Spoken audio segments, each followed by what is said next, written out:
Next adjustment, step acquisition, याद है ये सबको? मुझे बताओ स्टेप एक्विजिशन का इफेक्ट सीओसी में आता है कि नहीं आता है, और आता है तो कहां आता है? सीओसी में क्या नाम से आता है? स्टेप एक्विजिशन का एडजस्टमेंट, बिना पढ़े बिना सोचे समझे, जल्दी सोचे समझे मतलब बिना इसको पढ़े, स्टेप एक्विजिशन का इफेक्ट सीओसी में कहां पर आता है? सीओसी में कहां पर आता है, जल्दी बोलो, सीओसी में कहां पर आता है? स्टेप एक्विजिशन का इफेक्ट सीओसी में कहां पर आता है? स्टेप एक्विजिशन का इफेक्ट सीओसी में कहां पर आता है?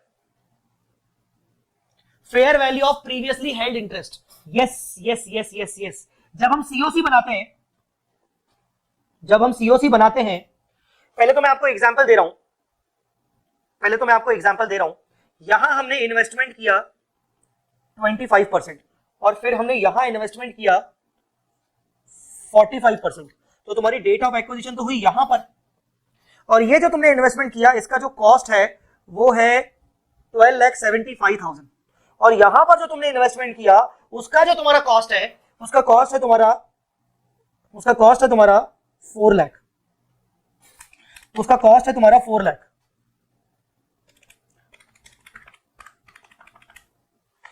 उसका कॉस्ट है तुम्हारा 4 लाख, ठीक है? तो एक बात बताओ, जब तुम डेट ऑफ एक्विजिशन पर सीओसी बनाओगे तो तुम क्या लिखते हो? तुम लिखते हो कंसिडरेशन पेड, कंसिडरेशन ये 45% के लिए मतलब 12,75,000, 12,75,000 कंसिडरेशन।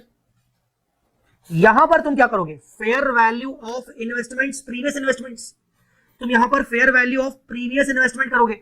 मैं तुमसे जवाब मांग रहा हूं कि ये तुम फेयर वैल्यू कहां से करोगे? तुम यहां पर ये कितना लेके आओगे? तुम क्या करोगे? तुम इसका जो फेयर वैल्यू निकालोगे वो बोलोगे भाई 1275 डेट ऑफ एक्विजिशन पर अगर 45% से रिप्रेजेंट कर रहा है तो साला 25% से क्या रिप्रेजेंट होना चाहिए? 1275 डिवाइड बाय 45 इंटू 25, ये रिप्रेजेंट होना चाहिए 708,333, और यहां पर आएगा 708,333, 708,333। तुमने अपने सीओसी में इन्वेस्टमेंट की वैल्यू इस तरीके से कर दी जो कि तुम्हारे 25% थे। अब तुम जब यहां पर एनसीआई लोगे तो 45 प्लस 25 कितना होता है? 70, तो तुम एनसीआई लोगे 30%। वो तो सब ठीक है, मतलब तुमने कहीं ना कहीं यहां से वैल्यू बढ़ा दी, ठीक है, तुमने इन्वेस्टमेंट की वैल्यू बढ़ा दी। अब अपन आए, क्या बोल रहा है स्टेप एक्विजिशन के केस में? एडजस्टमेंट क्या बोल रहा है? Acquisition of shares of acquiring more than once, ठीक है। CFS shall be prepared only when it results in acquisition of control। यहां पर acquisition of control कब माना जाएगा? ऑब्वियसली जब 50% से क्रॉस होगा। हम यही अज्यूम कर रहे हैं कि 50% से क्रॉस होने पर ही कंट्रोल मिलता है। तो CFS कब से बनेगा? CFS यहां से बनेगा, ना कि यहां से। CFS यहां से नहीं बनेगा, ठीक है। फॉर गुडविल और gain from bargain purchase take the fair value of previous investment on date of acquisition of control. Sir तुमने यहां पर तो वैल्यू बढ़ा दी, सर तुमने वैल्यू यहां पर तो बढ़ा दी, तो इसकी जो डिफरेंस आया, डिफरेंस किस चीज का सर?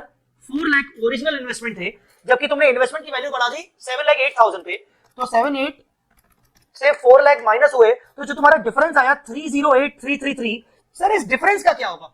अरे भाई हम अकाउंट्स में बचपन से सीखते आए डेबिट बराबर क्रेडिट, तो अगर तुमने कहीं ना कहीं एक इफेक्ट तुमने यहां दे दिया तो दूसरा इफेक्ट कहां दोगे मेरे प्यारे? तूने इन्वेस्टमेंट की वैल्यू बढ़ा दी मतलब डेबिट इफेक्ट दे दिया, इसका क्रेडिट इफेक्ट कहां जाएगा? इसका क्रेडिट इफेक्ट कहां जाएगा? इसका क्रेडिट इफेक्ट कहां जाएगा? एक ना आपको ना एक काम दे रहा हूं मैं, तुम सभी बच्चों को एक काम दे रहा हूं।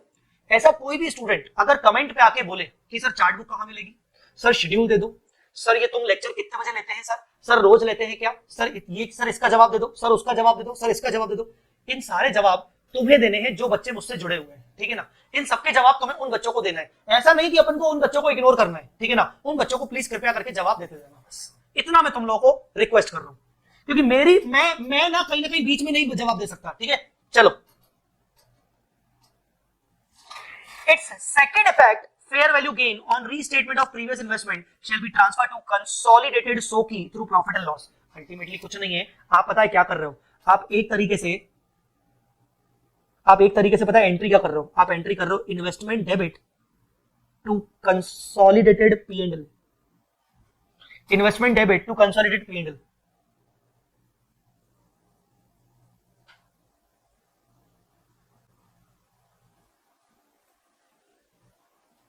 Investment account debit to consolidated P&L, understood और नॉट? मतलब तुम क्या करोगे? तुम स्टेप एक्विजिशन के केस में इन्वेस्टमेंट की वैल्यू तो तुमने बढ़ा दी, जो तुमने सीओसी में लेके गए, उसका दूसरा इफेक्ट तुम कहां ले जाओगे, उसका दूसरा इफेक्ट तुम कंसोलिडेटेड अदर इक्विटी में P&L के थ्रू ले गए होगे। ठीक है सर, ये जो एंट्री है, क्या ये एंट्री हमने अपने एसएफएस में पास की होगी? नहीं, इन सीएफएस हमने उसको अपने एसएफएस में पास नहीं किया होगा। सर क्यों एसएफएस में पास क्यों नहीं किया होगा? क्योंकि एसएफएस में हमारे इन्वेस्टमेंट्स ओरिजिनल कॉस्ट पे दिख रहे होंगे एज पर इंडिया 27।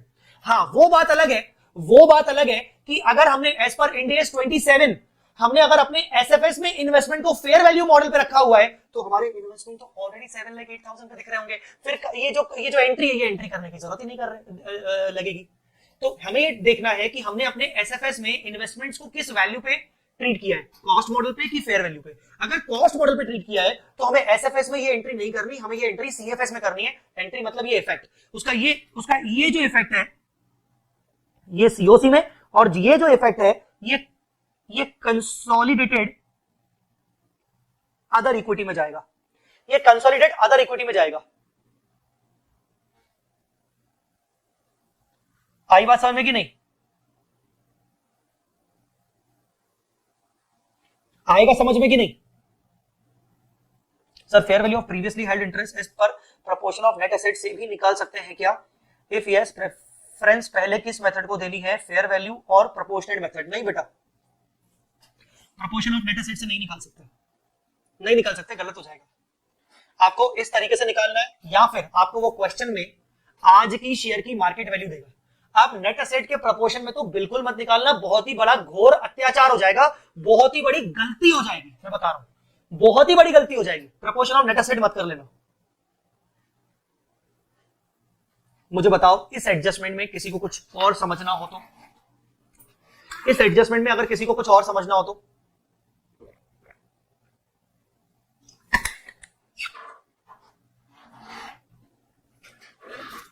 सर इसका एग्जाम्पल करा दो प्लीज, इसका एग्जाम्पल करा दो please sir, sir please sir, please sir. नलायक को मानोगे नहीं।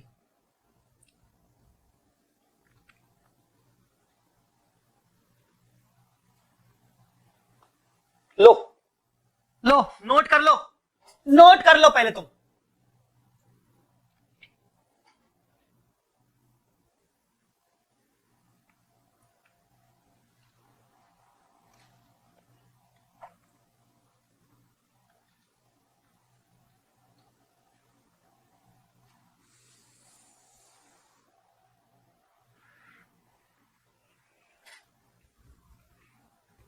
ये एग्जाम्पल देख लो, तुम चाहो तो मैं उसको डिस्कस कर लूं, पर मुझे लगता है कि तुम कर लोगे आराम से, इसका सॉल्यूशन भी है।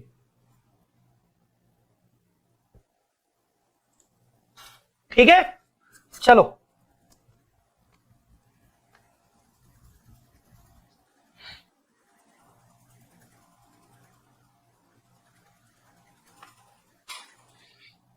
स्टेप एक्विजिशन में डिविडेंड का ट्रीटमेंट आएगा क्या?